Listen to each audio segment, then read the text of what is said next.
Comprehensive win by India. फिर रोहित शर्मा ने वही किया जो उसको करना चाहिए था।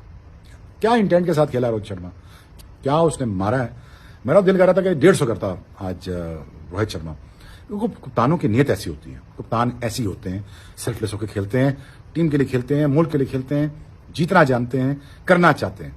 रोहित शर्मा की इंटेंट पिछले साल से यही रही, उसने मेरे रिकॉर्ड शॉट सारे साइड पे कर दिए। भारत ने एक दफा फिर सबको याद करा दिया कि वो कितनी बड़ी टीम बन चुके हैं, क्योंकि ये powerful performance, power house performance, batting, bowling, कप्तानी के पॉइंट ऑफ व्यू से, फील्डिंग के पॉइंट ऑफ व्यू से, रोहित शर्मा की ब्रिलियंस ने क्या बैटिंग किया उन्होंने। मुद्दों तो याद रहेगी ये बैटिंग, क्योंकि आप ये ऐसी इनिंग्स को बार बार देखना चाहेंगे, क्योंकि इसमें सब कुछ था। इसमें एलिगेंस थी, इसमें ब्रूट फोर्स थी, इसमें टेक्निक थी, इसमें गुस्सा था।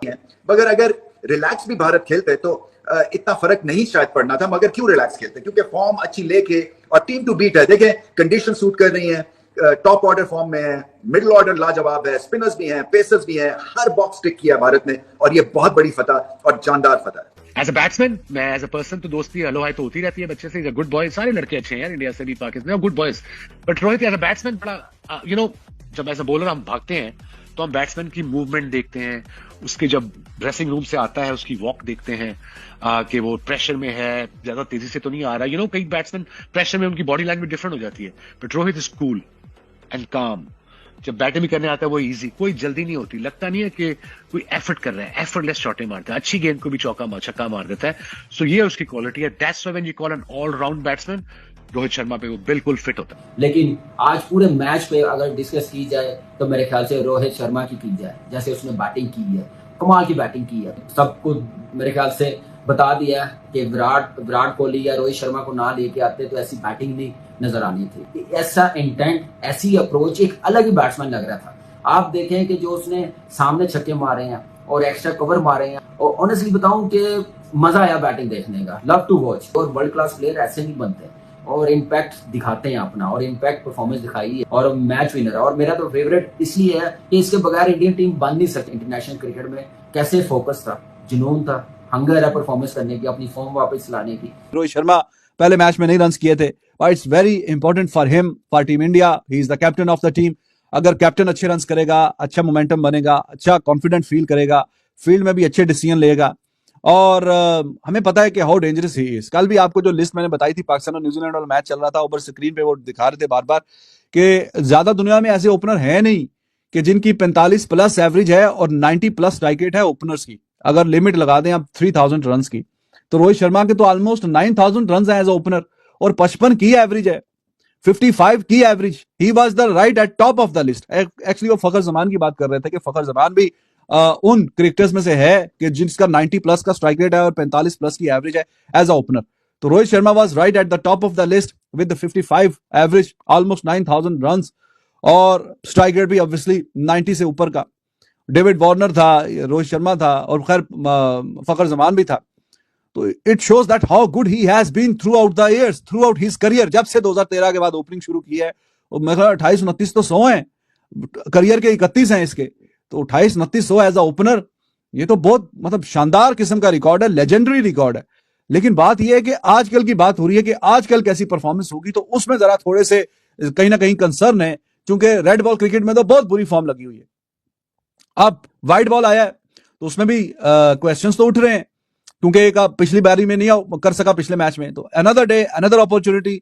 ही has been a legendary batsman for India. अभी we understand at the back end of his career है, जो भी 2-3 साल की क्रिकेट बची हुई है, डिपेंड्स ऑन द फॉर्म। हालांकि देखा जाए तो जितना अच्छा इंग्लैंड को स्टार्ट मिला था, इस दफा अगेन 80 रन की ओपनिंग पार्टनरशिप गई फिलिप सॉल्ट और बेन डकेट की। आउटस्टैंडिंग किस्म की उन्होंने ओपनिंग बल्लेबाजी की, लेकिन द मोमेंट आपका वरुण चक्रवर्ती आया, उसने आते साथ ही फिलिप सॉल्ट को आउट किया। वरुण चक्रवर्ती एक बड़ा इंपॉर्टेंट एलिमेंट साबित हो रहा है, जब भी आता है विकेट निकाल के जाता है। इंडिया के अगर बॉलर्स की बात करें तो जडेजा ने 3 विकेट लिया, अक्षर ने विकेट लिया, वरुण ने विकेट लिया, आज कुलदीप नहीं खेल रहा था। बड़ी शानदार जैसे कहते हैं ना बॉलिंग की है, लेकिन दूसरी तो बैटिंग भी अच्छी हुई है। बेन डकेट के जब आप 2-2 कैचेस छोड़ोगे तो फिर डकेट तो मारेगा ना।